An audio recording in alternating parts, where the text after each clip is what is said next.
pinalaya sa sariling tahanan, itinuring na baliw ng mga sariling anak. Habang nagpapakasasa sa karangyaan, ang mga manugang, si Lola Tasing ay itinapon sa malamig na sahig. "Pirmahan mo na to. Matanda ka na. Wala ka ng silbi." Sigaw ng sarili niyang dugot laman. Ngunit sa halip na umiyak, tumayo siya taglay ang isang lihim na magpapabagsak sa kanilang kasakiman. Sisikatan pa ba ng araw ang mga taksil? Nakakasawa na ang amoy ng matanda sa bahay. Amo-amoy lupa na. Kumakapit pa sa mga mamahaling kurtina ko. "Bukas, sa inyo na siya, Jovita. Tapos na ang 15 diyas ko." Pumasok ang malupit na tinig na yon sa maliit at madilim na kusina kung saan nakayuko si Lola Escolastica o Tasing sa mga nakakakilala sa kanya. Nanginginig ang kanyang mga kulubot na kamay habang maingat na minamasa ang kulay ube na galapong. Paborito ito ng kanyang apong si Cheska, anak ni Maristel, na nagdiriwang ng kaarawan ngayon. Isang espesyal na putubumbong na ginugulan niya ng huling mga barya sa kanyang lumang pitaka. Inihanda ng may buong pagmamahal mula pa kaninang madaling araw. Biglang nabitawan ng matanda ang hawak niyang kahoy na hulmahan. Hindi siya napasigaw. Walang luhang bumagsak, ngunit pakiramdam niya ay may malamig na kamay na dumukot sa kanyang dibdib at pinilipit ang kanyang puso. Nanigas ang kanyang lalamunan, naiwan siyang humihinga ng mababaw. Pilit nilalabanan ang pagkirot ng kanyang sikmura na tila ba naging yelo sa tindi ng pamamahiya. Ang mga pamilyar na kagamitan sa kusina, ang kawali at ang lumang kalan na saksi sa pagpapalaki niya sa kanyang mga anak ay biglang naging tila mga banyagang nakatitig sa kanyang pagkaawa sa sarili. Kailan pa naging kasalanan ng tumanda? Kailan pa naging pabigat ang inang nagluwal at nagpakain sa kanila ng sarili niyang dugo at pawis? Mula sa sala, umalingaw-ngaw ang mga boses na nagpapaligsahan sa pagiging tuso. Mabibigat ang mga hakbang na papalapit, senyales ng isang sigalot na pamilyar na sa buong kabahayan. Nagtatalo na naman ang dalawa niyang anak na lalaki, sina Leandro at Baltazar. Sila ang mga batang minsang ipinaghele niya sa kanyang bisig. Ngunit ngayon ay mga lalaking nagkukwentahan ng bawat sentimo at bawat butil ng bigas na sinusubo ng kanilang ina. "Hindi pwede, kuya," wika ni Baltazar, ang nakababatang anak na may halong inis sa boses. 15 diyas lang ang usapan natin kada buwan. May 31 ngayon. Lugin-lugi na nga kami sa kuryente at tubig. Pati ba naman pagkain niya ng isang araw kami pa ang sasagot? Ikaw ang panganay. Ikaw na ang mag-abono ng araw na to. "Bakit ako?" Mabilis na sagot ni Leandro habang iniiwasan ang matalim na tingin ng kanyang asawang si Maristel. Noong nakaraang buwan na may 31, kami na ang sumalo ah. Hati tayo dapat." O kaya kalahating araw sa akin, kalahating araw sa inyo bukas. Doon siya matulog sa ilalim ng hagdan ninyo. Sa bawat salitang binibitawan nila, tila mga patalim na humihiwa sa natitirang dignidad ni Lola Tasing. Hatiin, 15 diyas, abonohan. Tinatrato siya hindi bilang isang ina, kundi isang sirang kasangkapan na pinagpapasapasahan dahil umuubos na lamang ng espasyo. Dala ang bandehado ng bagong lutong putubumbong na umuusok pa at humahalimuyak sa tamis ng niyog at muscovado. Dahan-dahang lumabas ng kusina si Lola Tasing. Pilit niyang pinahigpit ang hawak sa bandehado upang hindi mahalata ang panginginig ng kanyang mga tuhod. Isang mahinahon at pilit na nangiti ang iginuhit niya sa kanyang labi. Umaasang ang pagkaing ito ay magpapalambot sa tumigas nilang mga puso. "Pasensya na mga anak," mahinang wika niya.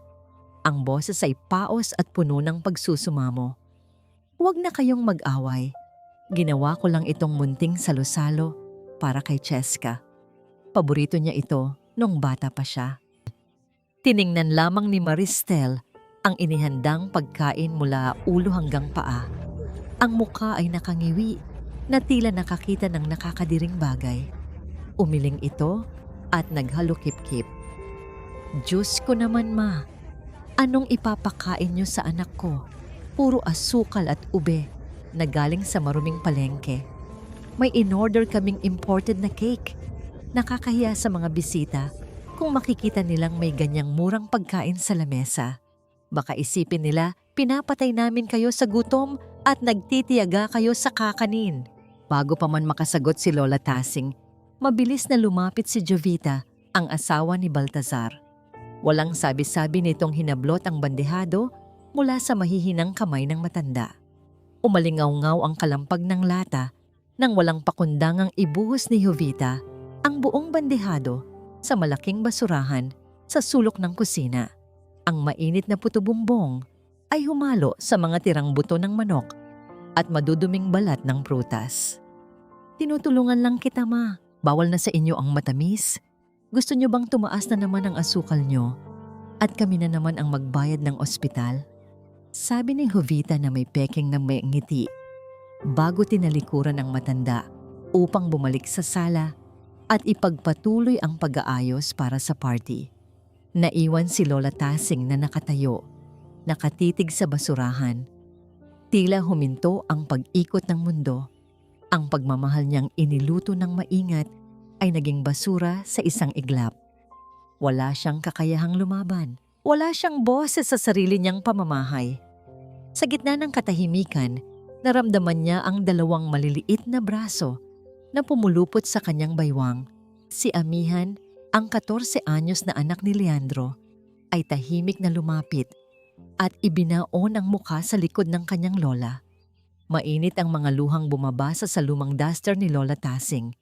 Walang sinabi ang bata, ngunit lihim nitong isiningit ang isang maliit at malambot na tinapay sa bulsa ng apron ng matanda. Isang tahimik na pangako na hindi siya nag-iisa nang maramdamang ligtas na siya sa paningin ng mga mapanghusgang manugang. Dahan-dahang lumuhod si Lola Tasing sa sahig. Pinilit niyang tiisin ang matinding kirot sa kanyang mga kasukasuan. Hindi niya kinain ang tinapay na ibinigay ni Amihan. Sa halip, nanginginig niyang pinulot ang ilang maliliit at malinis na piraso ng puto bumbong na nahulog sa sahig. Sa tabi ng basurahan, maingat niya itong binalot sa kanyang lumang panyo. Itiniklop na tila isang sagradong kayamanan. Hindi iyon tungkol sa pagkain. Tungkol yun sa pagsalba sa kaisa-isang regalong kaya niyang ibigay. Ang huling hibla ng kanyang pagmamahal na pinulot niya mula sa alikabok. Pagsapit ng gabi, umalis ang mga bisita at nabalot ng dilim ang malaking bahay.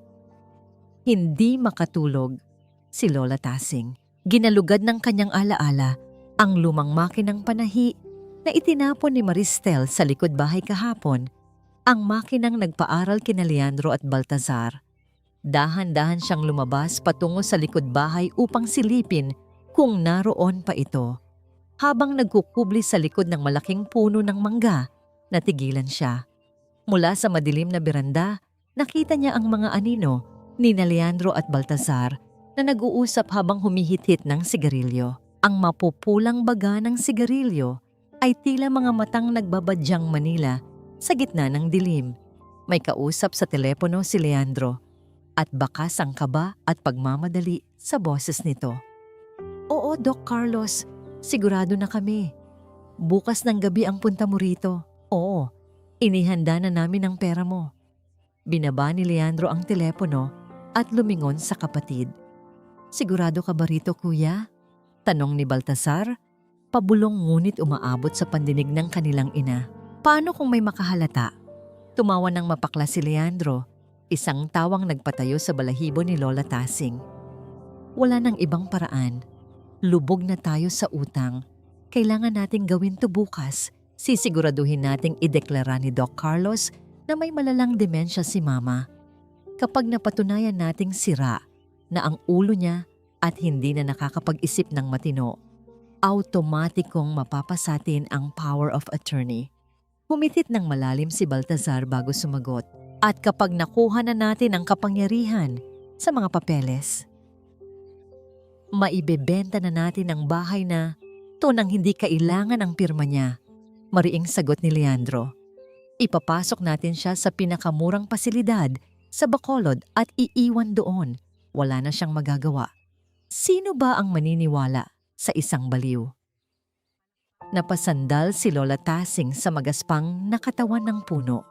Halos tumigil ang pagtibok ng kanyang puso. Hindi lang pala ang kanyang pagmamahal ang tinapon nila sa basurahan.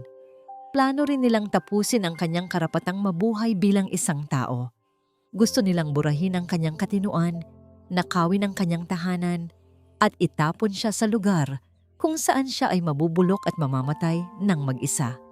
Gumuhit ang matalim na liwanag sa madilim na kalangitan ng Iloilo, kasunod ang malalim na dagundong na tila nagbabadyang unos. Sa gitna ng paparating na bagyo, isang ina ang nakatayong mag-isa sa dilim.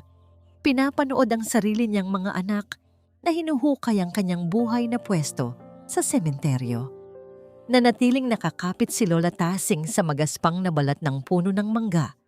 Tila kumukuha ng lakas mula sa matandang kahoy habang ang kanyang sariling mundo ay unti-unting nadudurog. Ang bawat patak ng ulan na tumatama sa mga dahon ay tila mabibigat na yelong bumabagsak sa kanyang manipis na balikat. Sa kabila ng dilim, malinaw niyang narinig ang bawat salitang binitawan ng kanyang mga anak. Ang bakolod, ang murang pasilidad, ang pagdedeklara na siya ay siraulo. Hindi niya namalayang nakabaon na ang kanyang mga kuko sa puno hanggang sa makaramdam siya ng hapdi. Mas masakit pa pala ito kaysa sa araw na ilibing niya ang kanyang asawang si Severino. Nang mamatay ang kanyang asawa, kinuha ng langit ang kanyang katuwang. Ngunit ngayong gabi, ang mismong mga bunga ng kanilang pagmamahal ang naghuhukay ng kanyang libingan. Dahan-dahan, sa gitna ng mga aninong nililikha ng kidlat, ay naglakad siya pabalik sa maliit na silid na inilaan sa kanya malapit sa kusina. Pagkapasok niya, napasandal siya sa nakasarang pinto at dahan-dahang napadausdos pababa sa malamig na semento. Tinakpan niya ang kanyang bibig gamit ang dalawang nanginginig na kamay upang pigilan ang anumang hikbing maaaring makawala. Ang sakit ay nagmula sa pinakamalalim na bahagi ng kanyang sinapupunan, umakyat sa kanyang lalamunan at tila sumasakal sa kanyang paghinga. Tumingala siya sa maliit na altar kung saan nakapatong ang kupas na litrato ni Severino. Sa tapat ng aandap-andap na liwanag ng kandila, tila nakangiti pa rin ang kanyang asawa. Severino! Bulong ng kanyang isipan, isang piping panalangin na lumulutang sa katahimikan ng madaling araw.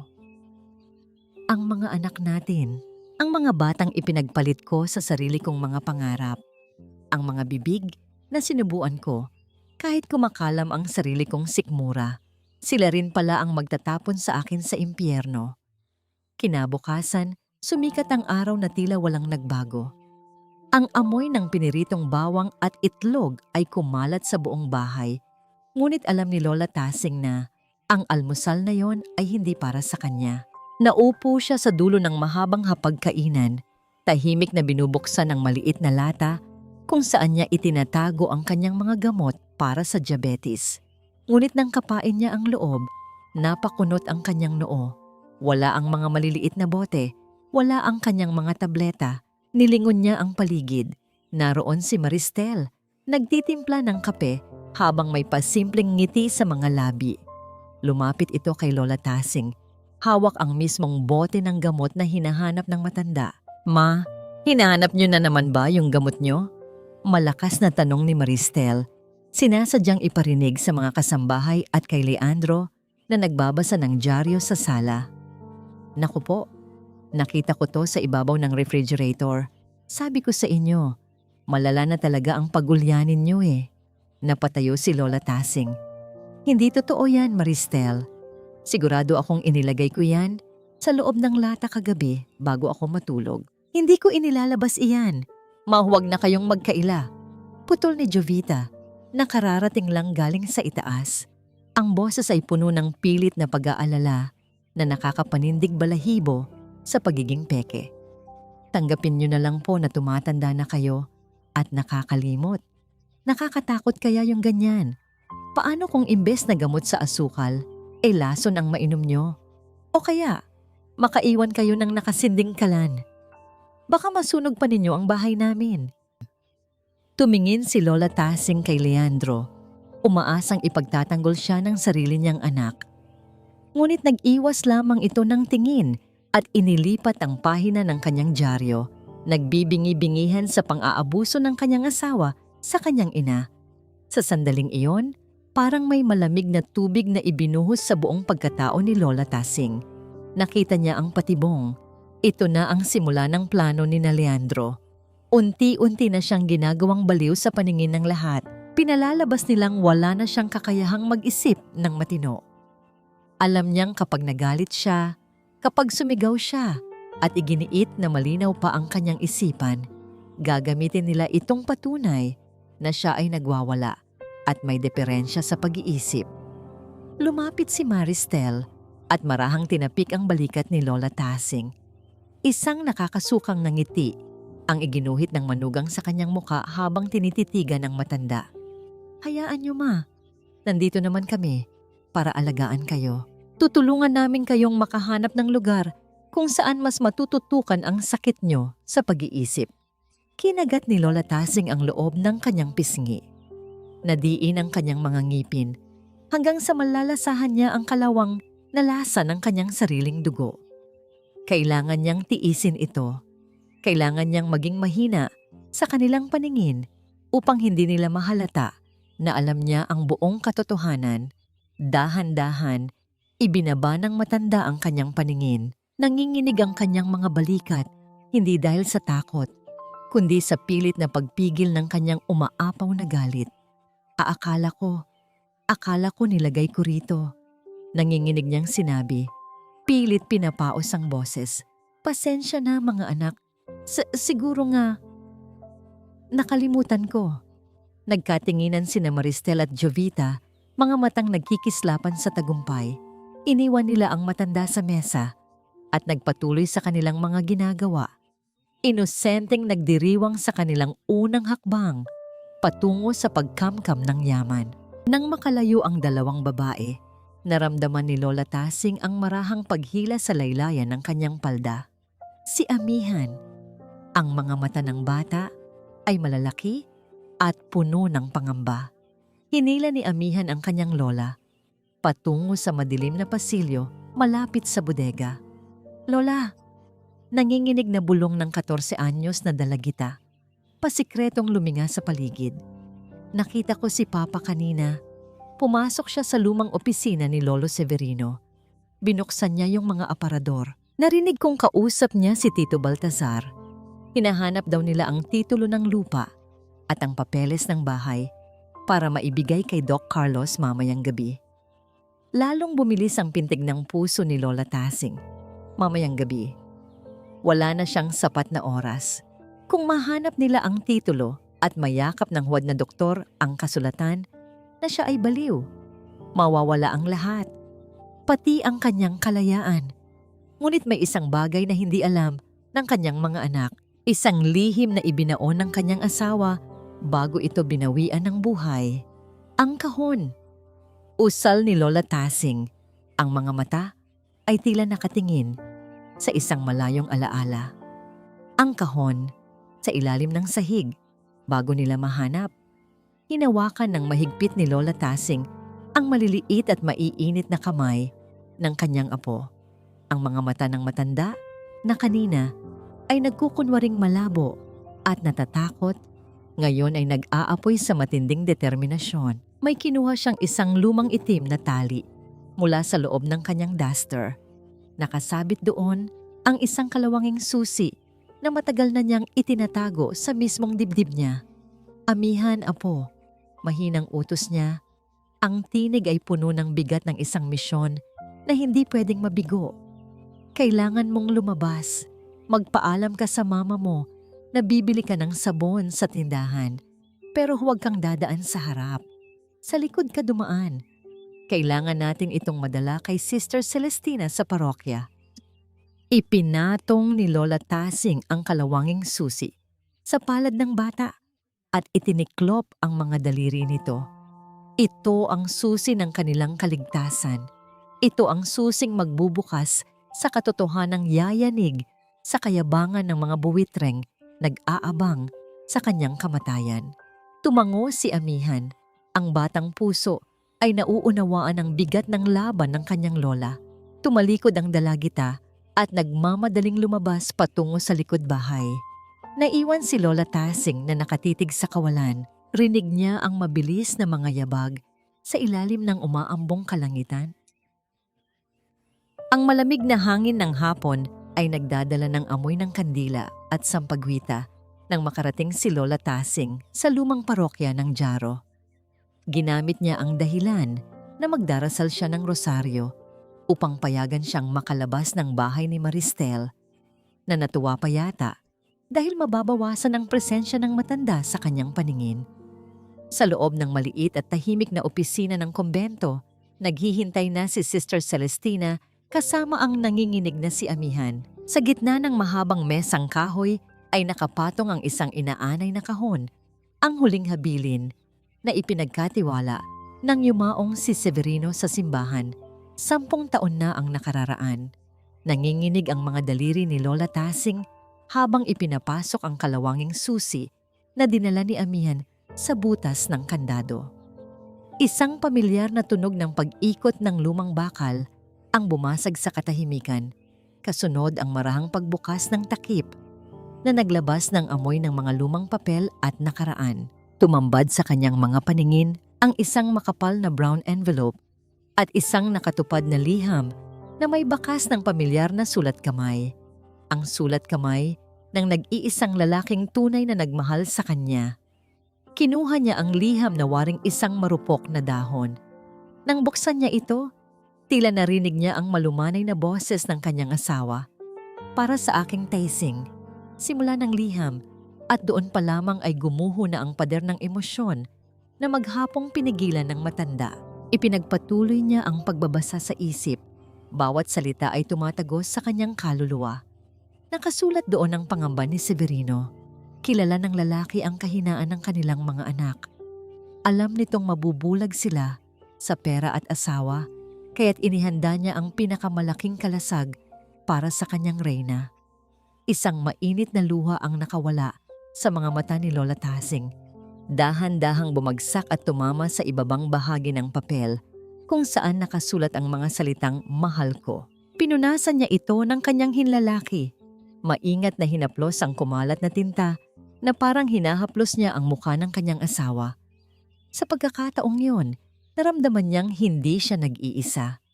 Yakap siya ng pagmamahal ni Severino mula sa kabilang buhay, nagbibigay sa kanya ng lakas upang ipaglaban ang kanyang sarili.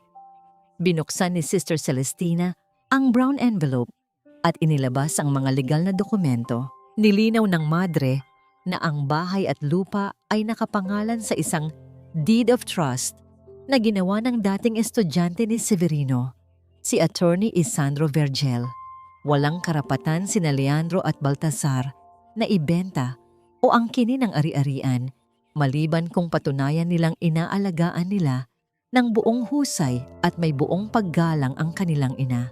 Kung sakaling saktan o abusuhin nila si Tasing, automatikong mababawi sa kanila ang lahat ng karapatan sa mana at si Tasing lamang ang may kapangyarihang magdesisyon kung ano ang gagawin sa ari-arian.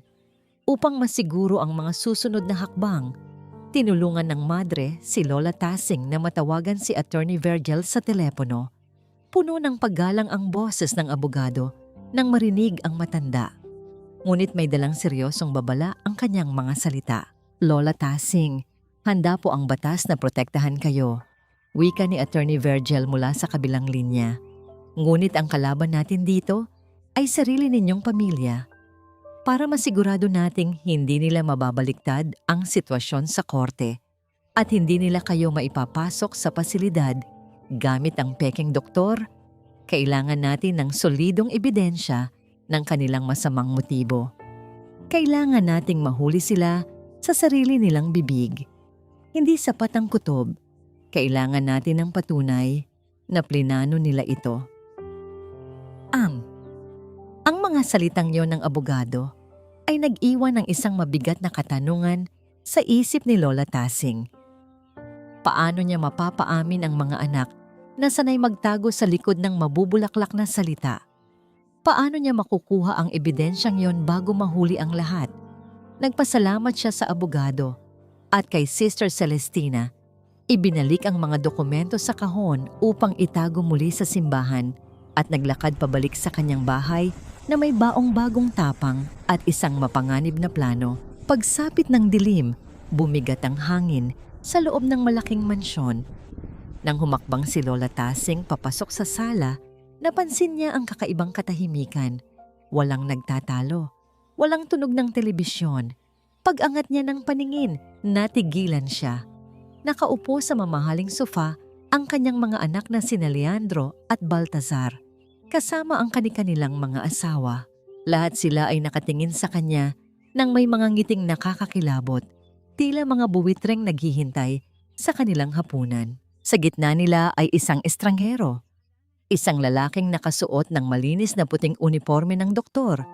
May dalang itim na bag at nakahalukip-kip na tila isang hukom na handang magbaba ng hatol. Ito na si Dr. Carlos, ang pekeng doktor na babawi sa kanyang karapatang mabuhay bilang isang malayang tao. Tumayo ang lalaki at dahan-dahang lumapit kay Lola Tasing. Ang bawat hakbang nito sa kahoy na sahig ay nagpapabilis sa tibok ng puso ng matanda. Hindi nagsalita sina Maristel, ngunit ang kanilang mga mata ay nagniningning sa kasabikan. Nang makalapit ang doktor, bigla nitong itinaas ang kanyang kamay. Isang nakakabulag na liwanag mula sa isang maliit na flashlight na medikal ang tumutok ng direkta sa mga mata ni Lola Tasing. Pinilit ng matanda na huwag kurap. Tinatanggap ang hapdi ng liwanag habang pilit inaaninag ang mukha ng kalaban. "Magandang gabi, Lola." Malamig na bati ni Dr. Carlos. Ang boses ay tila may halong pangungutya. Tinitigan niya ng maigi ang mga mata ng matanda. Sinusuri ang anumang senyales ng kahinaan. "Gusto ko lang po kayong tanungin ng ilang simpleng bagay. Lola, anong pangalan ng panganay mo?" Nabalot ng tensyon ang buong kwarto. Ang liwanag ay patuloy na bumubulag kay Lola Tasing. Sa sandaling iyon, nararamdaman niya ang nag-aabang na hininga ng kanyang mga anak. Kung sasagutin niya ito ng tama, malalaman nilang malinaw ang kanyang isip at baka gumamit sila ng dahas. Kung magpapanggap siyang baliw, ibibigay niya sa kanila ang unang bala na tatapos sa kanyang kalayaan. Tinitigan niya lamang ang nakakapasong liwanag. Ang kanyang isip ay nagtatalo sa bingit ng pinakamapanganib na desisyon ng kanyang buhay. Ang nakakapasong liwanag mula sa flashlight ng huwad na doktor ay patuloy na sumusugat sa mga mata ni Lola Tasing. Sa loob ng iilang segundong yon, naglakbay ang kanyang isip. Kung lalaban siya ngayon, kung isisigaw niya ang kanyang katinuan, gagamitin nila itong patunay na siya ay nagwawala, na siya ay wala na sa sariling pag-iisip. Kailangan niyang lumunok ng bubog. Kailangan niyang ibaon ang kanyang natitirang dignidad upang maitanim ang patibong na tatapos sa kanilang kasakiman. Dahan-dahan, ibinaba ni Lola Tasing ang kanyang mga balikat. Hinayaan ang kanyang mukha na magmukhang pagod at gulong-gulo.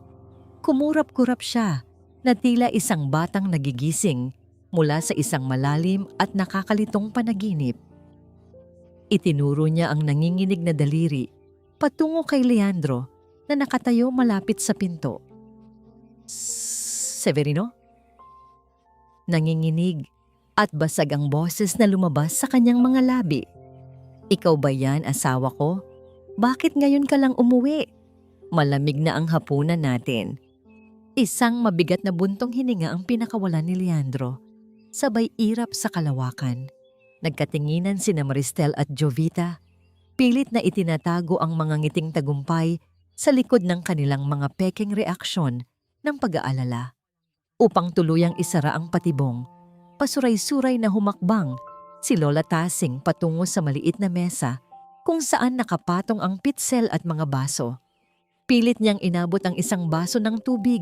Sinadyang pangingigin ng husto ang kanyang mga kamay. Bago pa man niya maidikit ang baso sa kanyang mga labi, hinayaan niya itong makawala sa kanyang hawak. Ang pagtama ng babasaging baso sa matigas na sahig ay lumikha ng isang matalim na alingawngaw. Nagkalat ang mga mapanganib na bubog kasama ng malamig na tubig sa paanan ng doktor. Napasinghap ang mga naroon. Umiling ang pekeng doktor. Isinulat ang kanyang pinal na hatol sa isang formal na papel at ibinigay ito kay Jovita. Nakumpirma na natin. Seryosong pahiwatig ni Dr. Carlos habang ibinabalik ang flashlight sa kanyang itim na bag. Malala na ang kanyang demensya. Hindi na niya kilala ang sarili niyang pamilya at nawawalan na siya ng kontrol sa kanyang mga kilos. Delikado na para sa kanya ang maiwang mag-isa o walang profesional na nagbabantay. Mabilis na kinuha ni Jovita ang papel. Ang mga mata ay kumikinang sa kasabikan na tila ba nanalo sa isang sugal. Pumirma siya rito na may kasamang malungkot na pagiling. Salamat, Doc. Kawawa naman si Mama. Kailangan na talaga niya ng mag-aalaga sa pasilidad. Mahirap man sa kalooban namin, pero ito ang pinakamabuti para sa kanya. Matapos umalis ang doktor, hindi na nagsayang ng oras ang mga buwitre.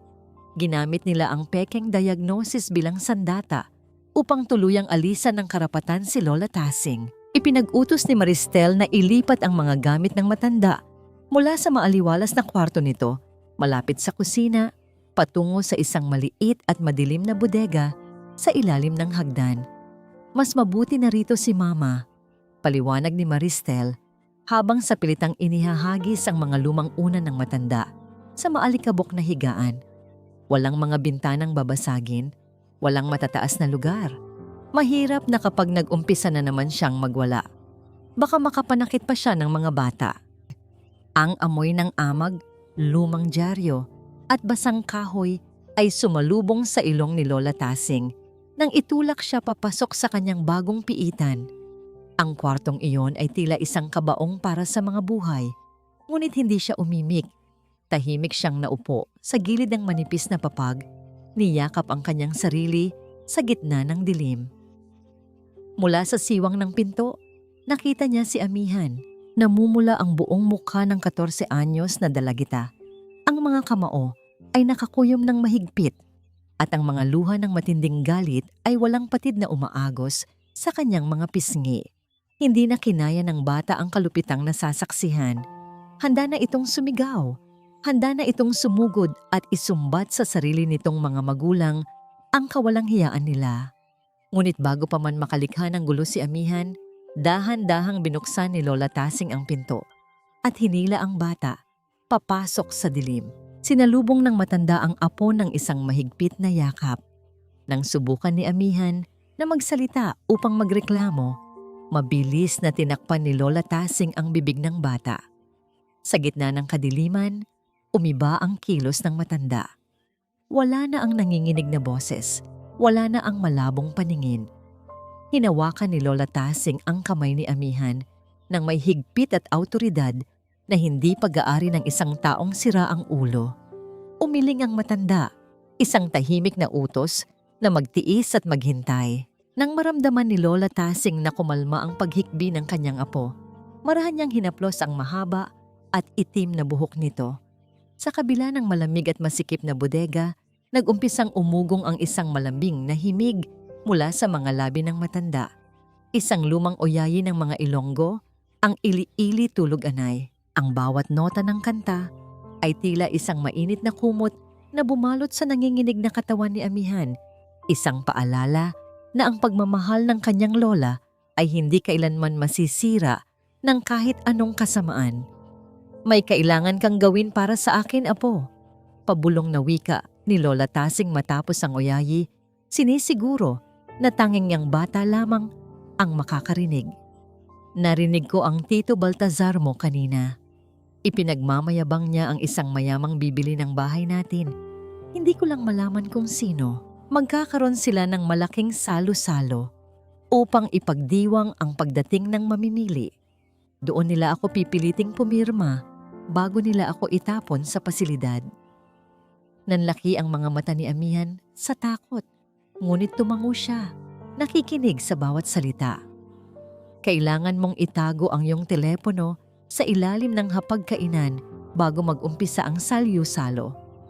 Patuloy ni Lola Tasing. Ang mga mata ay nag-aapoy sa dilim. Siguraduhin mong nakabukas ang pag-record.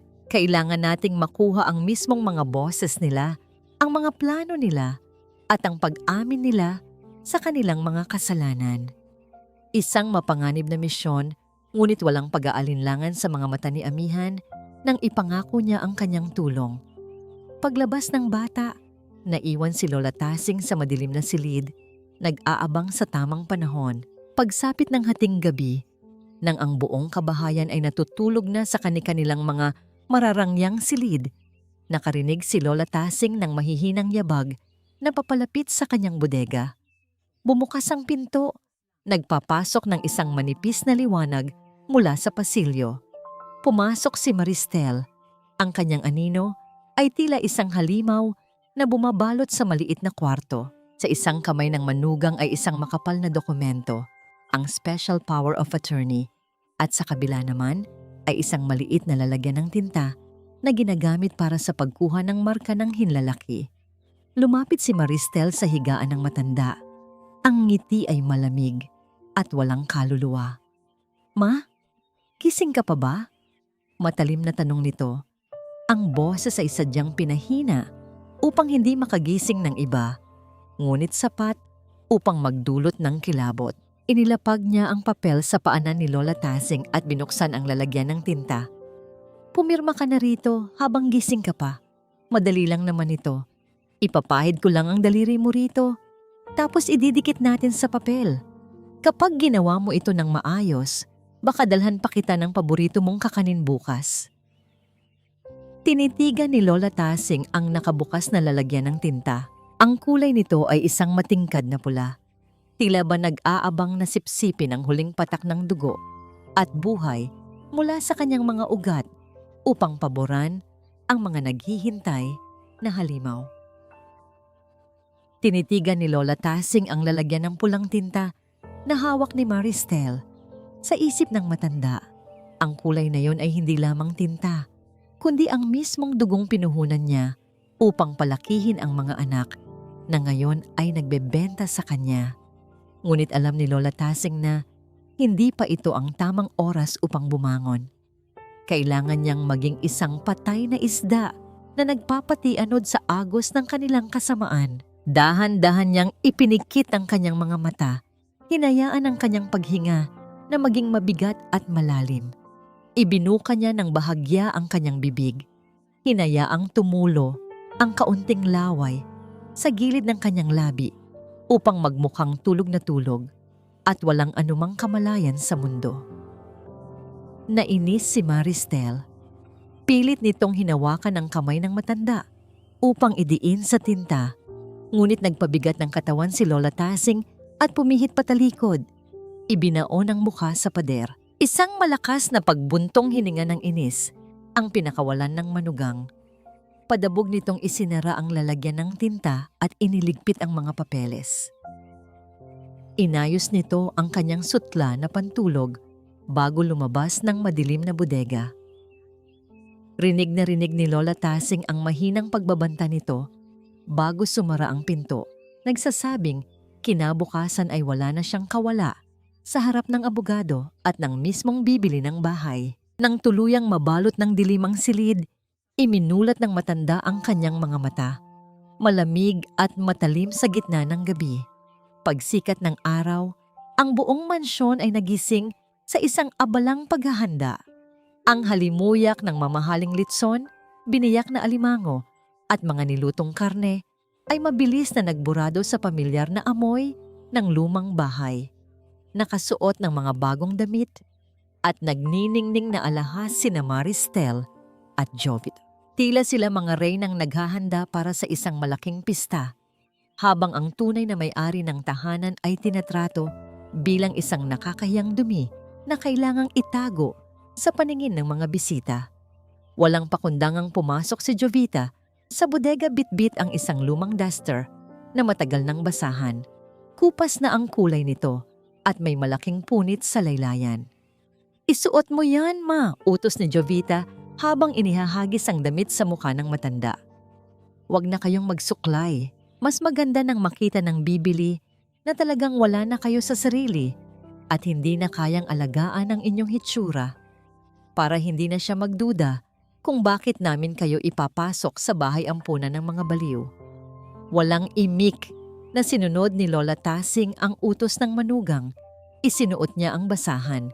Hinayaan niyang manatiling magulo ang kanyang mapuputing buhok. Kung gusto nilang makakita ng isang kaawa-awang matanda na nawalan ng katinuan, iyon ang ibibigay niya sa kanila. Ngunit sa likod ng kanyang malungkot na anyo, tahimik niyang binibilang ang mga oras. Habang abala ang lahat sa pag-aayos ng mahabang hapagkainan sa sala, palihim na gumapang si Amian sa ilalim ng mesa kung saan nakalatag ang isang mahaba at makapal na mantel. Nanginginig ang mga kamay ng dalagita. Pawis na pawis ang mga palad habang kinakapa ang ilalim ng makapal na kahoy. Ginamit niya ang isang piraso ng matibay na pandikit upang idikit ang kanyang telepono sa mismong ilalim ng mesa. Pinindot niya ang pindutan upang mag-umpisa itong kumuha ng boses. Isang maliit na pulang ilaw ang kumislap. Senyales na nagsimula na ang pinakamahalagang misyon ng kanilang buhay. Mabilis na gumapang palabas ang bata at umupo sa isang tabi. Tahimik na nagmamasid. Hindi nagtagal, dumating ang mga pinakahihintay na panauhin. Pumasok ang isang matipunong lalaki na nakasuot ng mamahaling barong, ang maimpluwensyang negosyante na bibili ng mansyon, kasama ang tiwaling abogado ni Leandro na may dalang mga pekeng papeles. Nagsimula ang piging. Ang pag-uumpugan ng mga basong kristal na may lamang alak ay tila musika sa pandinig ng dalawang magkapatid. Nagsimulang magsalita si Leandro at ang bawat salitang lumabas sa kanyang bibig ay umalingaw-ngaw sa buong kabahayan, nakakapandiri sa tindi ng pagkukunwari. Masakit man sa aming kalooban na ibenta ang bahay na kinalakihan namin. Wika ni Leandro, sabay pahid ng pekeng luha sa kanyang pisngi. Ngunit kailangan namin ng malaking pondo para sa pagpapagamot ng aming ina. Nakita niyo naman ang kalagayan niya, nawala na ang kanyang isip. Para kaming pinapatay ng paunti-unti araw-araw na nakikita siyang nagkakaganyan. Kaya nagdesisyon kaming magkapatid na isakripisyo ang aming pamana para maipasok siya sa isang pribado at espesyal na pasilidad. Sa isang maliit na bangko sa sulok ng madilim na pasilyo, malayo sa marangyang hapagkainan, nakaupo si Lola Tasing. Tinitigan niya ang kanyang mga anak. Ang kanilang mga halakhak, ang kanilang pagyayabang tungkol sa pagiging mabuting anak. Lahat ng ito ay nasasalo ng teleponong nakadikit sa ilalim ng mesa. Para magpakitang gilas sa mga bisita, kumuha si Jovita ng isang maliit na platong papel. Nilagyan niya ito ng isang pirasong tuyo at sunog na karne ng baboy na natira mula sa kusina. Walang kanin, walang sarsa. Lumapit siya kay Lola Tasing at inilapag ito sa kandungan ng matanda. "Kain na, ma. Baka magwala ka na naman dyan at saktan mo kami." Malakas na wika ni Jovita, sapat para marinig ng mga bisita at makakuha ng simpatiya. Tinitigan ni Lola Tasing ang tuyong karne. Sa labas ng bintanang malapit sa kanya, isang payat at maruming asong gala ang nakatingin. Pilit na inaamoy ang halimuyak ng pagkain mula sa loob ng mansyon. Walang alinlangan na dinampot ng matanda ang karne, pira-pirasong hinimay at dahan-dahang inihagis sa labas ng bintana. Ang aso ay masayang kinain ng biyaya. Kumakawag ang buntot, puno ng pasasalamat. Sa isip ni Lola Tasing, ang hayop na ito na walang sariling isip at yaman ay may mas malalim na pag-unawa sa utang na loob kaysa sa mga taong nagtataglay ng kanyang apelyido. Sa hapagkainan, tumikhim ang tiwaling abogado. Inilabas nito ang makapal na dokumento ng pag-oobliga at ibinuka ang pulang lalagyan ng tinta. Bago tayo magpatuloy sa pagdiriwang, tapusin na natin ang formalidad. Leandro, kunin niyo na ang thumb mark ng inyong ina habang kalmado pa siya. Nanlaki ang mga mata ni Amihan. Ito na ang sandaling kinatatakutan niya. Kung mapipilitan ang kanyang lola na mag-iwan ng marka sa papel na yon, mawawalan ng bisa ang lahat ng kanilang plano. Dahil sa labis na kaba, hindi napansin ng dalagita na nanginginig ang kanyang kamay. Ang pilak na tinidor na hawak niya ay dumulas sa kanyang mga daliri. Ang pagbagsak ng pilak na tinidor sa makinis na baldosa ay lumikha ng isang matalim na alingawngaw na bumasag sa tawanan ng mga bisita. Agad na yumuko si amihan upang pulutin ito. Sumisid sa ilalim ng mahabang mantel. Ngunit pagdating niya sa ilalim, halos tumigil ang pag-ikot ng kanyang mundo. Dahil sa paggalaw ng mga paa ng mga kumakain, ang matutulis na takong ng sapatos ni Maristel ay walang awang tumama sa ilalim ng mesa. Saktong natabig ang nakadikit na telepono. Nahulog ang aparato sa makapal na alpombra. Maliwanag na nakabukas ang screen ng telepono. Isang malaking pulang tuldok ang kumukurap-kurap. Nagpapakitang tahasan nitong nire-record ang lahat ng pag-uusap. Sa ibabaw ng mesa, natigil sa pagsasalita si Maristel. Naramdaman nitong may tinamaan ang kanyang sapatos. Dahan-dahang iniangat ni Maristel ang dulo ng mantel at sumilip sa ilalim. Nagkasalubong ang tingin ni na amihan at Maristel sa gitna ng dilim sa ilalim ng mesa. Unti-unting nawala ang nangiti sa labi ng manugang nang dumapo ang kanyang matalim na paningin sa umiilaw na telepono na nag-iipon ng kanilang mga kasalanan. Nang magtagpo ang mga mata ni na amihan at Maristel sa gitna ng kadiliman sa ilalim ng hapagkainan, tila pansamantalang tumigil ang pag-ikot ng mundo ng dalagita. Ang malaking pulang tuldok sa screen ng kanyang telepono ay patuloy sa pagkurap. Walang awang nire-record ang bawat bahid ng kasakiman sa loob ng silid bago pa man tuluyang maunawaan ni Maristel kung ano ang maliit na makinang umiilaw. Mabilis na idinapo ni amihan ang kanyang nanginginig na kamay sa nakakalat na tinidor at sabay nitong sinikwat ang telepono papasok sa malalim na bulsa ng kanyang palda. Umangat ang bata mula sa ilalim ng mesa, may pilit at inosenteng ngiti sa kanyang labi. Nahulog ko lang po ang tinidor ko, tita. Palusot niya habang iniiwas ang paningin. Ang kanyang dibdib ay halos sumabog sa sobrang kaba. Ayaw sirain ni Maristel ang kanyang perpektong imahe ng isang edukada at mapagmahal na ginang sa harap ng mayamang mamimili. Inirapan na lamang niya ang bata, inayos ang kanyang buhok at muling ibinaling ang atensyon sa ibabaw ng mesa na parang walang nangyari. Ligtas ang ebidensya. Napanatili ni amihan ang kanilang nag-iisang sandata. Sa kabilang dulo ng mesa, tumikhim ang tiwaling abogado ni Leandro. Pilit na ibinabalik ang atensyon ng lahat sa pangunahing layunin ng piging. Inilapit nito ang lalagyan ng pulang tinta sa mga dokumento. Lola, halina po kayo rito.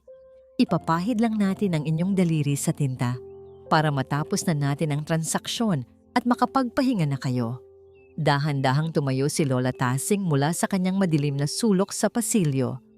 Ang kanyang basahang damit ay nakalaylay sa kanyang payat na katawan, ngunit kung titingnang maigi, ang kanyang mga mata ay hindi na nagpapakita ng takot o kalituhan.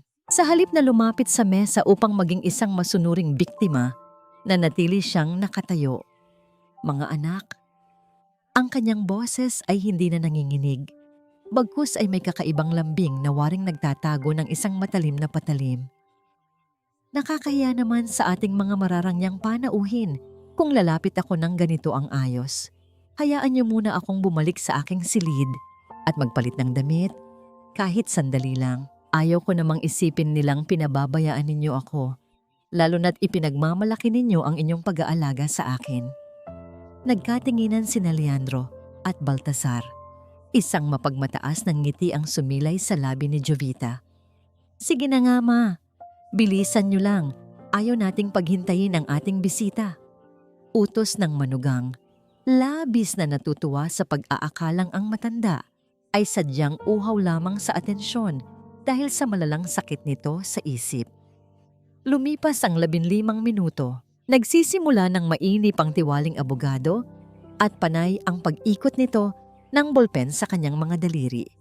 Ngunit biglang nabasag ang mahinang musika at ang alingawngaw ng tawanan sa sala.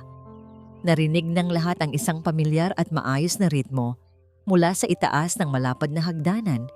Ito ang mabagal, kalmado, at sadyang pagtama ng takong ng sapatos sa makintab na kahoy.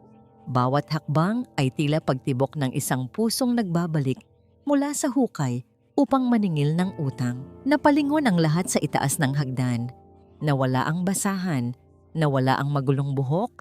Nakatayo roon si Lola Escolastica Valderon, hindi bilang isang baliw na ina, kundi bilang isang ginang na nag-uumapaw sa dangal. Suot niya ang isang formal na terno na kulay maputlang dilaw, ang kulay ng bukang liwayway, ang kulay ng muling pagkabuhay matapos ang mahabang gabi ng paghihirap. Ito ang mismong damit na isinuot niya noong ipinagdiwang nila ni Severino ang kanilang ika-20 anibersaryo. Ang kanyang mapuputing buhok ay maayos na nakapuyod sa likod at ang kanyang tindig ay tuwid, buong-buo at nagtataglay ng awtoridad ng kaisa-isang reyna ng mansyon. Namatay ang lahat ng ingay sa sala. Tila umatras ang mga dugo ni na Maristel at Jovita pabalik sa kanilang mga puso. Sa sobrang gulat, napatayo si Leandro. Nanginginig ang mga tuhod na waring nakakita ng multo. Anong ginagawa mo? Bakit ganyan ang suot mo? Mutal-utal na tanong ng panganay. Ang kanyang boses ay tila napupunit sa takot na ang kanyang maayos na laro ay malapit ng gumuho. Hindi sumagot si Lola Tasing. Dahan-dahan siyang naglakad pababa ng hagdan. Ang kanyang mga mata ay tuwid na nakatingin sa mga taong nagtangkang nakawin ang kanyang pagkatao. Pagdating sa gitna ng sala, huminto siya. Itinaas niya ang kanyang kanang kamay. At sa harap ng lahat, dahan-dahang hinubad ang kalawanging singsing sa kasal na matagal niyang itinago sa kanyang maliit na daliri. May pagmamalaki at walang katumbas na kapangyarihan niyang isinuot ito pabalik sa kanyang palasingsingan. Sa simpleng kilos na yon, idineklara niyang hindi na siya ang kaawa-awang byuda na magpapatawag ng alipin. Siya ang asawa ni Severino at babawiin niya ang kanyang trono. Sa gitna ng pagkabigla ng buong pamilya, dahan-dahang tumayo ang mayamang negosyante. Kumunot ang noo nito habang pinagmamasdan ng maigi ang mukha ni Lola Tasing, lalo na nang makita ang dilaw na terno. Isang kakaibang kislap ng pagkilala ang dumaan sa mga mata ng panauhin. Waring may alam itong isang malaking lihim mula sa nakaraan ng matanda na kahit ang sarili nitong mga anak ay walang ideya. Nabahala si Baltasar sa nagbabagong reaksyon ng bisita. Mabilis siyang humakbang palapit sa ina. Ang muka ay namumula sa matinding galit at pagkapahiya. "Huwag kang ngang mag-inarte dyan, ma. Halika rito at pumirma ka na bago ko pa makalimutan na ina kita." Ngunit bago pa man dumapo, ang mapang-abusong kamay ng anak sa balikat ng matanda, biglang bumukas nang malakas ang malalaking pintuan ng mansyon. Hinawi ng malamig na hangin mula sa labas ang mga mabibigat na kurtina sa sala. Sa bungad ng pinto, nakatayo si Attorney Isandro Vergel. May hawak na makapal na folder at sa kanyang magkabilang tabi ay ang 2 unipormadong pulis kasama ang seryosong si Sister Celestina. Itigil ang kalokohang ito. Dumagundong ang buong awtoridad sa boses ng abogado. Tinatapos ang kahibangan ng mga taong nag-aakalang hawak nila ang batas at ang tadhana. Tumigil ang paghinga ng lahat sa loob ng marangyang sala. Ang tinig ni Attorney Isandro Vergel ay tila malakas na kulog na yumanig sa mga haligi ng lumang mansyon, sapat upang patigilin ang anumang masamang balak na nagaganap. Sa kanyang likuran, ang mga unipormadong alagad ng batas ay nagbigay ng isang mabigat na presensya, habang ang kalmadong mukha ni Sister Celestina ay nagpapahiwatig ng banal na hustisya. Mabilis na tumayo ang tiwaling abogado ni Leandro, pilit na itinatago ang kaba sa likod ng kanyang mapagmataas na tindig. Hinarap nito si Attorney Vergel na may matalim na pananalita. "Sino kayo para pumasok dito?" nang walang pasabi. Isa itong pribadong transaksyon sa pagitan ng pamilya at ng mayamang mamimili. May pinirmahang diagnosis ang isang lehitimong doktor na nagpapatunay na wala na sa katinuan ang ginang. Isang malamig na ngiti ang sumilay sa labi ni Attorney Virgel. Lumapit siya sa mahabang hapagkainan at walang alinlangan na inilapag ang makapal na folder. Kung ang tinutukoy mong doktor ay ang taong pumirma sa papel na yan, binabati kita sa iyong katangahan, matapang na tugon ng abogado. Ang lalaking kilala ninyo bilang Dr. Carlos ay 3 taon nang tinanggalan ng lisensya dahil sa panloloko at pamimeke ng mga medical records ng mga matatanda upang pagnakawan sila. Hinahanap siya ngayon ng batas. Parang binuhusan ng kumukulong tubig sina Leandro at Baltasar. Namutla si Maristel habang si Jovita ay napakapit ng mahigpit sa sandalan ng Silya. Ang buong patibong nila na maingat na itinayo ay nagsisimula ng gumuho sa isang iglap. Bago pa man makasagot ang kalaban, inilabas ni Attorney Virgel ang isang luma at naninilaw na dokumento mula sa folder. Ang tunay na huling habilin ni Severino Valderon. Ang bahay at lupang ito ay hindi kailanman naging inyo. Bago mamatay si Senyor Severino, inilagay niya ang buong ari-arian sa ilalim ng isang deed of trust.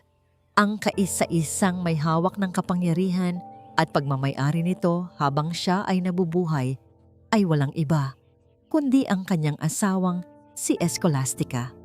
At nakasaad dito ng malinaw, anumang pang-aabuso, paglapastangan, o pagtatangkang nakawin ang karapatan ng ginang ay automatikong magtatanggal sa inyo ng karapatan sa kahit 1 sentimo ng mana. Umiling si Baltasar. Ang mukha ay basang-basa ng malamig na pawis. Hindi totoo yan, hindi totoo yan. Wala kayong ebidensya na inabuso namin siya. Mahal namin ang aming ina. Sa sandaling iyon, dahan-dahang lumabas si Amihan mula sa kanyang pinagtataguan malapit sa haligi. Ang mga mata ng dalagita ay puno ng matapang na luha habang hawak ang kanyang telepono. Iniabot niya ito kay Attorney Virgel. Ikinonekta ng abogado ang maliit na aparato sa isang dala nitong speaker at sa harap ng lahat ng bisita, pinatugtog ang katotohanan. Ang malinaw na boses ni Leandro at Baltasar ay umalingaw-ngaw sa buong sala. Walang itinatago, walang pagkukunwari. Ipapasok natin siya sa pinakamurang pasilidad sa Bacolod at iiwan doon. Sino ba ang maniniwala sa isang baliw? Kasunod nito ay ang boses ni Jovita at Maristel na pinagtatawanan ang pagpapakain ng tuyong karne sa matanda. Namula sa matinding galit ang mayamang negosyante na kanina pa tahimik na nakikinig. Tumayo ito at tinitigan ang magkapatid ng may labis na pandidiri. Estudyante ako ng inyong ama at pumarito ako dahil akala ko ay tinutulungan ninyo ang paborito kong guro sa kanyang pagtanda. Nakakadiri kayo. Kahit ibigay niyo pa ng libre ang bahay na ito, hindi ko tatapakan ang lupang dinumihan ng mga walang kwentang anak na katulad ninyo. Walang awang wika ng negosyante bago tuluyang tinalikuran ang pamilya at lumabas ng mansyon kasama ang tiwaling abogado na mabilis na tumakas.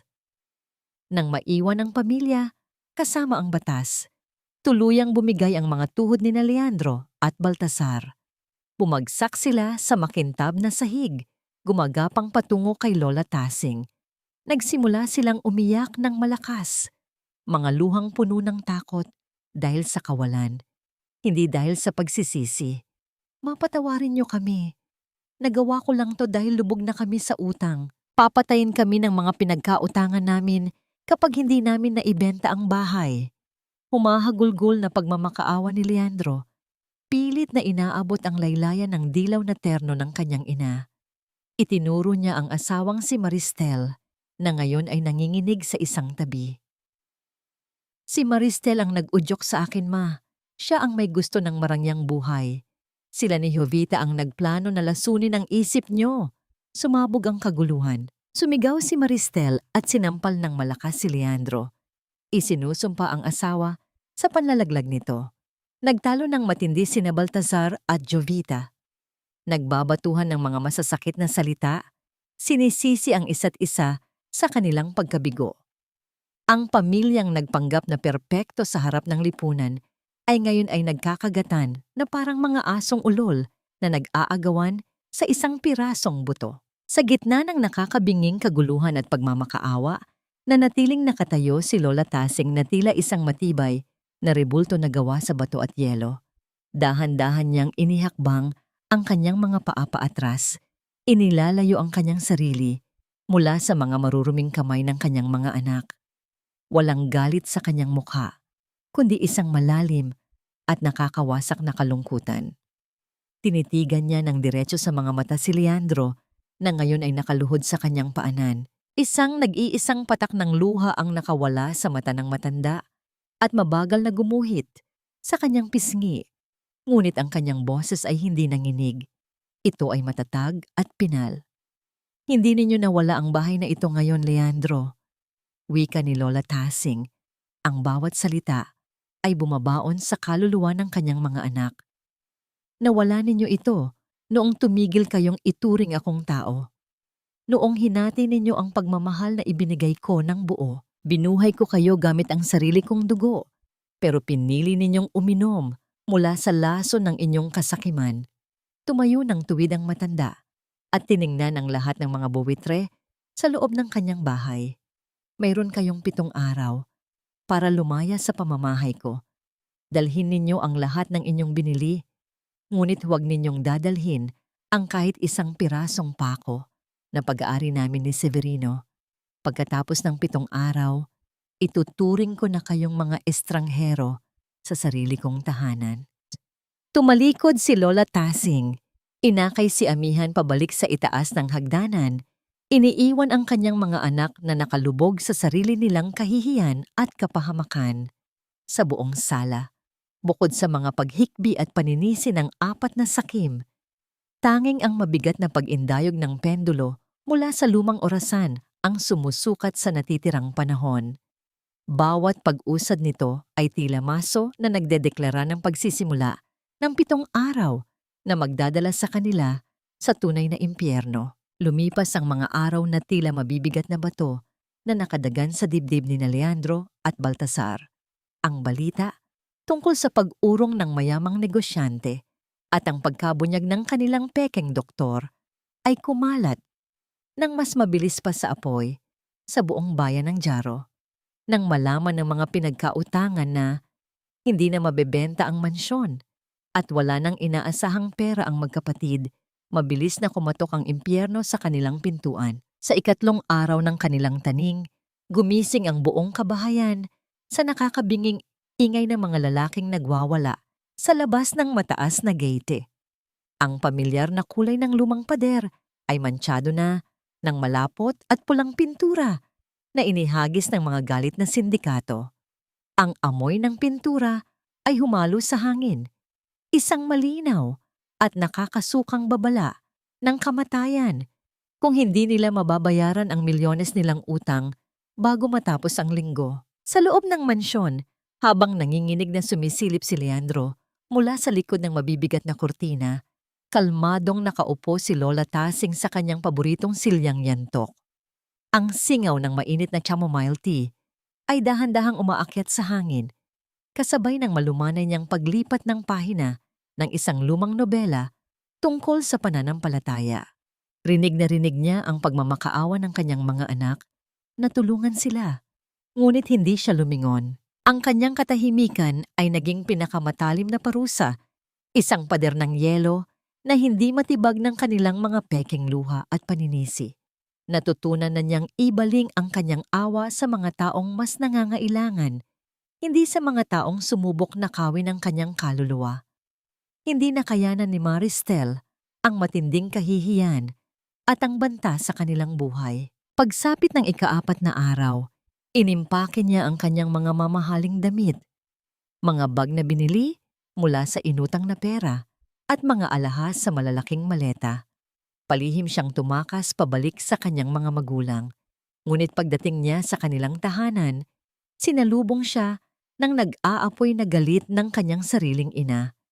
Isinara ng matanda ang pinto sa kanyang mukha habang isinisigaw na wala siyang anak na magnanakaw at nagdala ng napakalaking kahihiyan sa kanilang malinis na pangalan sa lipunan. Naiwan si Maristel na nakaupo sa gilid ng basang kalsada, kayakap ang kanyang mga luho habang pinagtitinginan at pinagbubulungan ng mga dating kaibigan na minsang niyayabangan niya. Sa ikalimang araw, tuluyang sumabog ang pamilya ni Baltazar. Dinig na dinig sa buong ikalawang palapag ang pagbabatuhan nila ni Jovita ng mga babasaging plorera at ang nakakabinging palitan ng mga masasakit na salita. Sa gitna ng kanilang sumbatan, inilabas ni Jovita ang katotohanang matagal na niyang ibinabaon upang protektahan ang kanilang imahe. Ibinunyag niya ang matagal ng pambababae ni Baltasar at ang paglustay nito ng natitira nilang ipon para sa luho ng kabit nito. Wala nang pagpapanggap, kinuladkad ni Jovita ang kanyang mga anak pababa ng hagdan. Hindi na nagpaalam kay Lola Tasing at tuluyang iniwan ang asawang walang ibang nagawa kundi ang mapaluhod sa gitna ng mga basag na salamin ng kanilang nawasak na kasal. Dumating ang ikapitong araw, ang takdang oras ng paglisan. Ang kalangitan ng Iloilo ay nagbuhos ng isang malakas at walang awang ulan.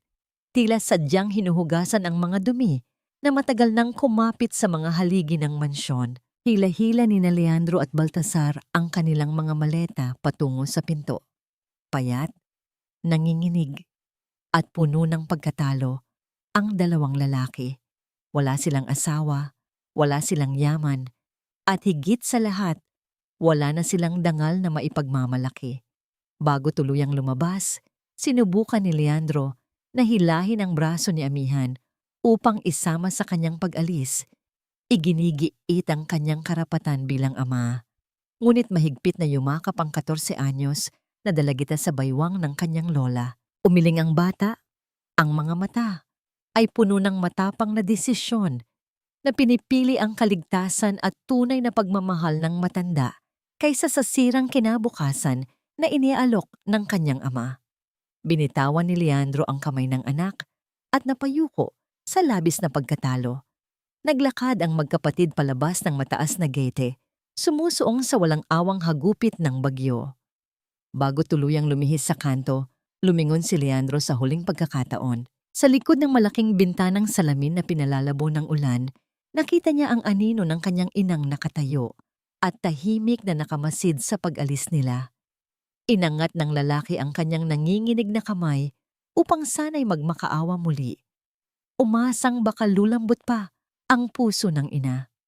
Ngunit isang malamig, mabigat, at walang pusong pagsara ng malaking pintuang kahoy ang sumalubong sa kanyang paningin. Tuluyang pinuputol ang huling hibla ng kanilang koneksyon. Nang tuluyang mawala ang mga anino ng kanyang mga anak sa gitna ng bagyo, naiwang nakatayo si Lola Tasing sa gitna ng napakalaking sala. Ang mansyon na minsang naging pugad ng kasakiman ay nabalot ng kapayapaan na matagal na nitong inaasam. Ngunit habang pinagmamasdan ni Amihan, ang malalawak na silid na ngayon ay walang laman. Isang katanungan ang umusbong sa isip ng dalagita. Ano ang gagawin ng kanyang lola sa napakalaking espasyong ito ngayong silang dalawa na lamang ang natira? Masyadong malaki ang bahay para sa dalawang tao at masyadong maraming alaala ng sakit ang nakakapit sa mga dingding. Pagsapit ng hapon, nang tumila na ang ulan, dumating si Attorney Virgil na may bitbit na isang malaking rolyo ng papel at tinawag si Lola Tasing sa mahabang mesa sa sala. Ibinuka ng abogado ang isang detalyadong plano ng pagpapagawa. Tinitigan iyon ni Lola Tasing. At sa unang pagkakataon, matapos ang mahabang panahon, isang tunay at masiglang ngiti ang pumalit sa kanyang malungkot na mukha. Akay-akay ang kanyang apo. Naglakad si Lola Tasing patungo sa likod ng bahay. Itinuro ng matanda ang malawak na bakanteng lote at ang mga bahaging walang nakatira. Hindi mananatiling tahimik ang bahay na ito, Amihan. Matatag at puno ng pag-asang deklarasyon ni Lola Tasing, ang kanyang boses ay tila isang panalangin sinasagot ng langit. Dito natin sisimulan ang liwanag. Hindi nagtagal. Ang nakakabinging katahimikan ng malaking mansyon ay napalitan ng mabibigat na paghampas ng mga maso na bumabasag sa mga lumang pader ng nakaraan, naghahanda para sa isang bagong bukas.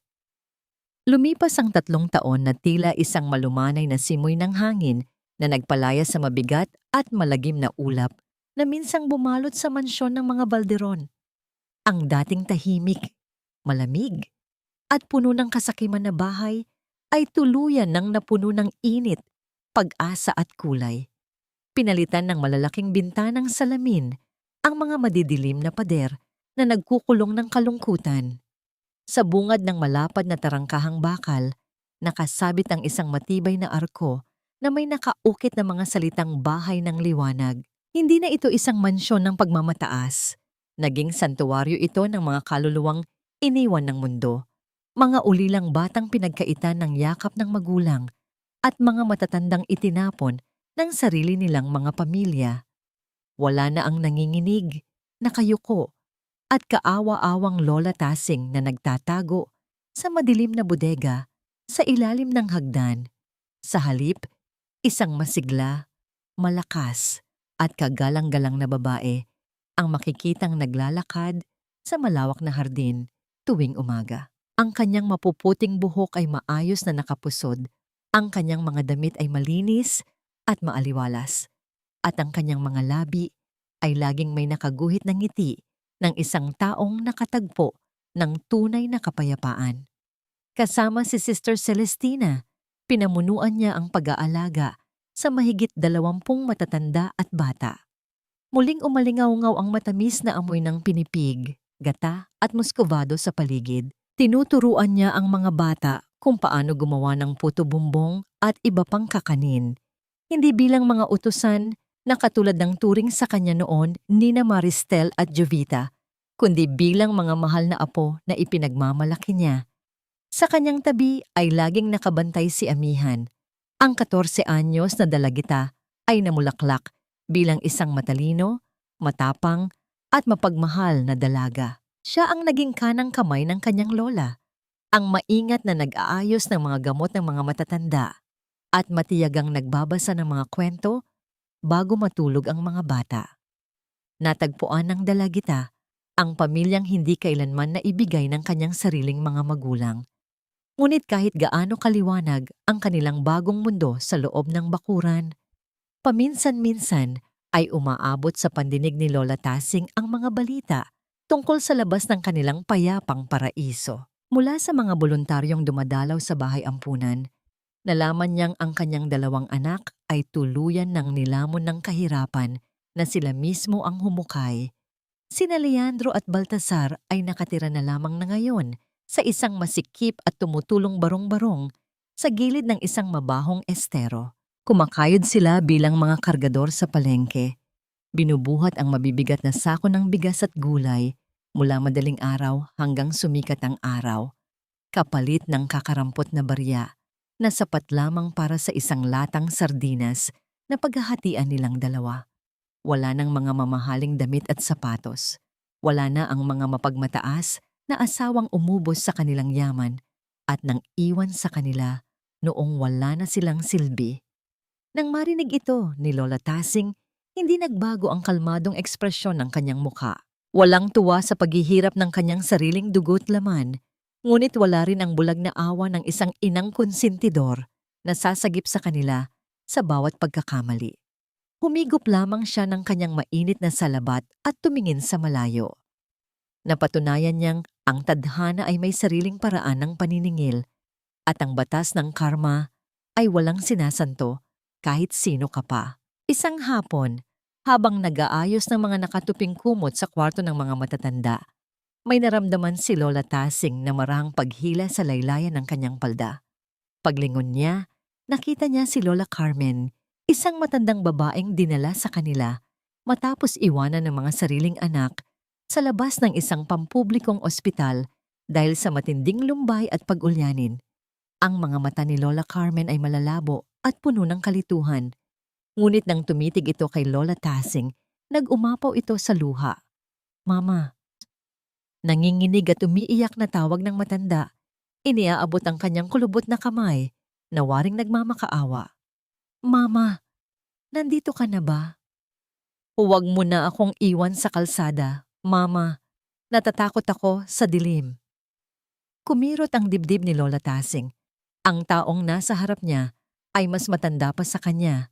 Ngunit ang kaluluwa nito ay naghahanap ng kalinga ng isang inang magliligtas sa kanya mula sa kalupitan ng mundo. Dahan-dahang lumuhod si Lola Tasing. Ibinuka ang kanyang mga braso at mahigpit na niyakap ang nanginginig na matanda. Pinulupot niya ang kanyang mga bisig dito at marahang hinaplos ang likod nito. Waring pinapatahan ng isang musmos na natakot sa kulog. Sa mainit na yakap na yon, natanto ni Lola Tasing ang isang malalim na katotohanan.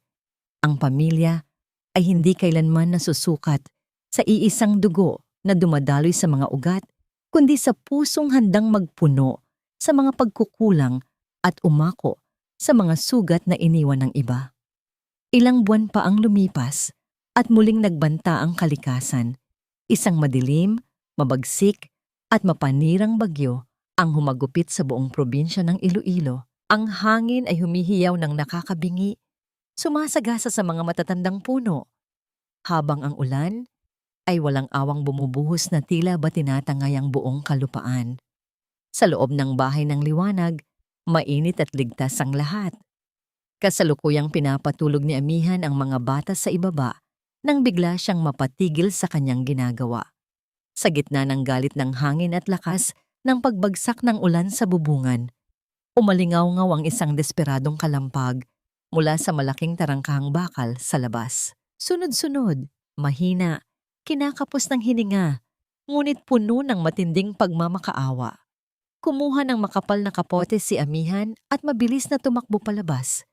Nag-aalalang baka may taong nangangailangan ng masisilungan sa gitna ng unos at baha.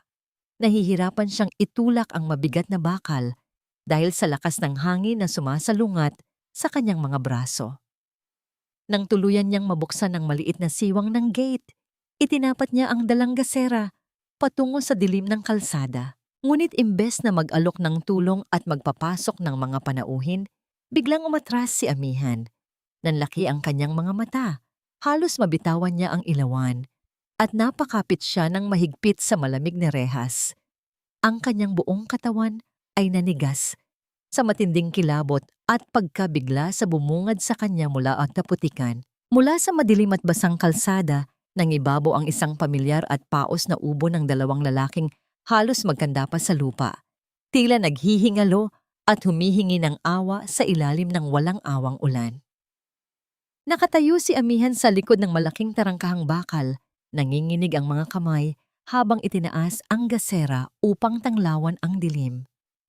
Ang liwanag nito ay dahan-dahang gumapang sa basang semento hanggang sa tumama sa dalawang figurang nakaluhod sa malalim na putikan, sina Leandro at Baltazar. Ang mga dating mapagmataas na anak na nagbibihis ng mga mamahaling barong at nang mamaliit sa kanilang ina, ngayon ay binalot ng mga nanggigitata at punit-punit na basahan. Ang kanilang mga mukha ay humpak, ang mga buto sa pisngi ay tila babakat na sa manipis na balat, at ang kanilang mga mata ay malalalim at puno ng sukdulang desperasyon. Nakikiusap sila sa gitna ng hagupit ng bagyo. Ang kanilang mga paos na boses ay halos lunurin ng walang awang pagbagsak ng ulan. Mabilis na tumakbo si Amihan papasok ng mansyon upang tawagin ang kanyang lola. Hindi nagtagal, lumabas si Lola Tasing patungo sa hardin. May hawak siyang malaking itim na payong na sumasalag sa malalakas na patak ng tubig.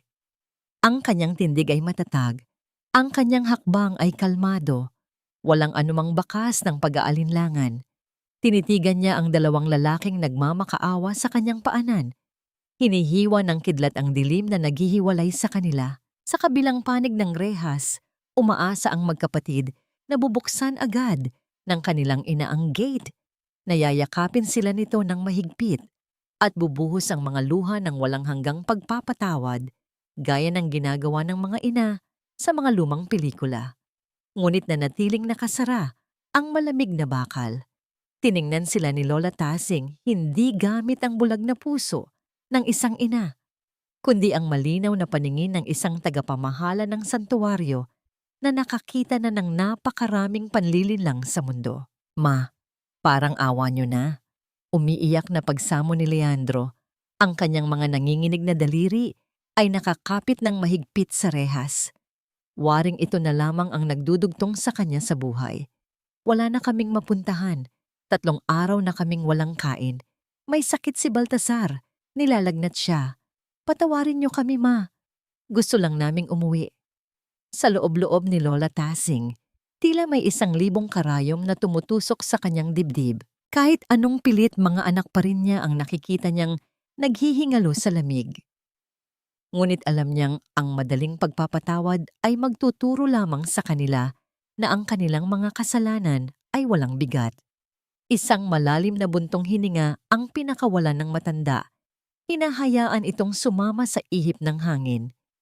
Papasukin niyo sila, amihan. Kalmadong utos niya na nagbigay ng saglit na kislap ng pag-asa sa mga mata ng 2 lalaki. Ngunit agad itong sinundan ng isang malamig at matigas na kondisyon. Pero dalhin mo sila sa quarters ng mga trabahador sa likod. Hindi sila matutulog sa loob ng pangunahing bahay. Umangat ang ulo ni Baltasar. Sa kabila ng gutom at sakit, pilit na binubuhay ng nakababatang kapatid ang natitirang kayabangan at ego ng isang lalaki. Ma, bakit doon? Mga anak mo kami. Bakit mo kami ituturing na mga utusan sa sarili naming bahay? Bago pa man makasagot si Lola Tasing, mariing hinawakan ni Leandro ang batok ng kanyang kapatid at sa pilitang isinubsob ang mukha nito pabalik sa putikang lupa. Ang kilos na yon ay nagpabigla kay amihan. Huwag ka nang magsalita, Baltasar.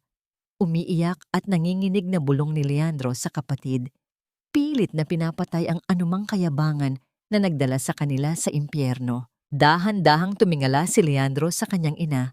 Ang luha ay humahalo sa ulan sa kanyang mukha. Tatanggapin namin, Ma. Hindi niyo kami mga anak dito. Kahit anong iutos niyo, gagawin namin. Linisin ang mga kubeta, paliguan ang mga matatanda, maghugas ng mga inidoro. Gagawin namin.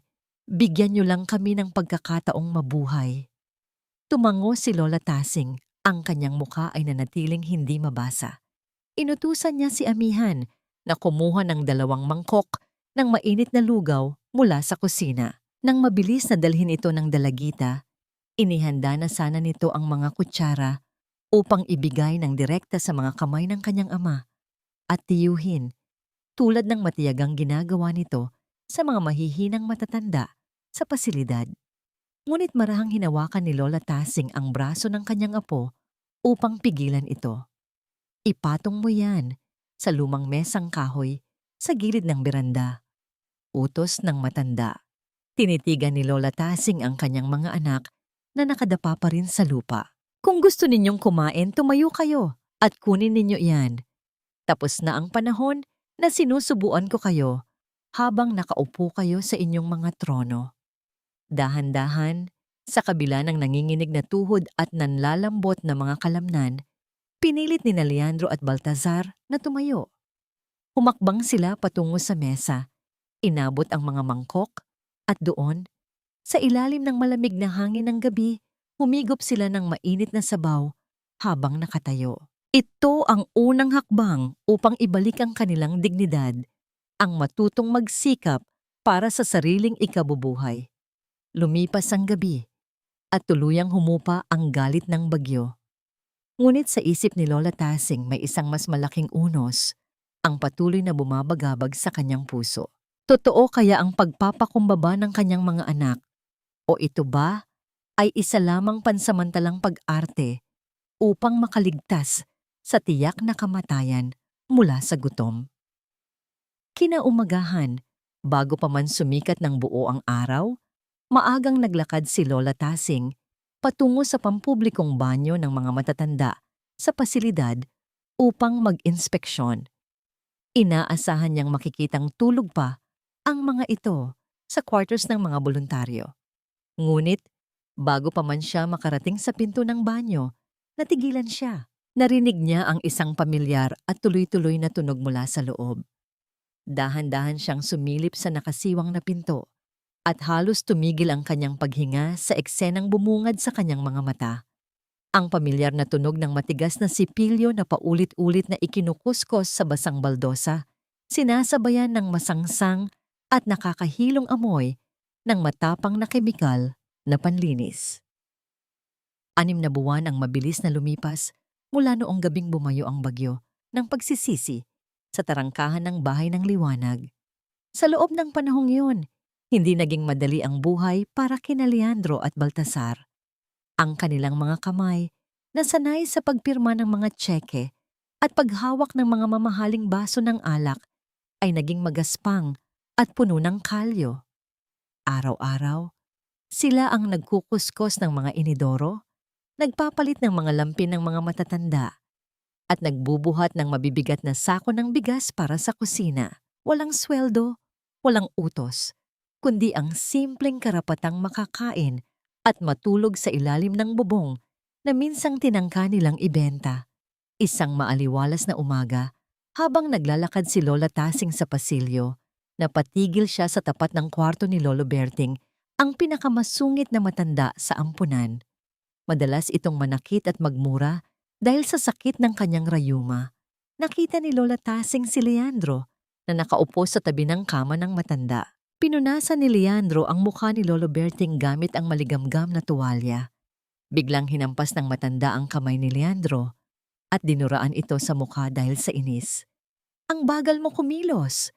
Layas na maman eh." Sigaw ng matanda.